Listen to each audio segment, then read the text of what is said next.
Dans cet espace qui lui sert d'atelier dans le 4e arrondissement de Yaoundé, la capitale du Cameroun, Jean-Michel Dissaké donne une seconde vie à ce que nous considérons comme des ordures. Ici, il façonne divers objets d'art à partir de toutes sortes de déchets non organiques, métaux, plastiques, bois, tout ce qui peut lui servir pour réaliser l'un des joyaux dont on lui connaît l'originalité. Le cas de Dibala, une fresque géante qui sert de revêtement sur un bâtiment rehaussant la beauté de l'espace urbain.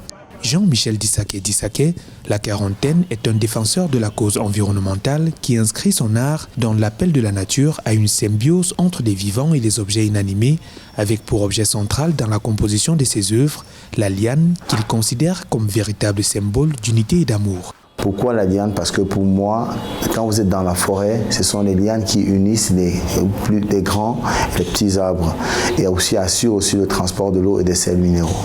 À l'intérieur du corps humain, au niveau de l'appareil circulatoire, vous allez remarquer que ce sont les veines et les artères qui transportent le sang.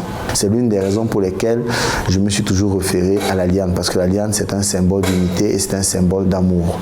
Jean-Michel Dissaké travaille à la résurrection des matières dites mortes, tout comme Joseph-Francis Soumigneux qui a dévoué sa vie au recyclage des déchets. Sculpteur et plasticien, le septuagénaire Joseph-Francis Soumigneux réussit à insuffler comme une âme dans ses créations faites d'objets de récupération par le sens poussé de son imaginaire. Il est l'auteur de l'un des plus célèbres monuments du Cameroun, devenu l'emblème de sa capitale économique, Douala. La Nouvelle Liberté, 8 tonnes de déchets métalliques et plastiques pour une taille cumulée à 12 mètres de haut et une envergure de 5 mètres. Une gigantesque statue simplement magnifique. Je suis satisfait sur le plan de la création. L'œuvre est bien, ça fonctionne comme balise. Ça a été réalisé dans les années où on avait d'agitation sur la question des libertés au Cameroun. Notamment question de conférence nationale, les villes mortes, les cartons rouges. Je me suis dit c'est le moment de marquer le temps. J'ai marqué le temps et l'histoire en faisant donc cette sculpture proposant la thématique de la nouvelle liberté, autrement dit, nouveau concept sur la question de liberté.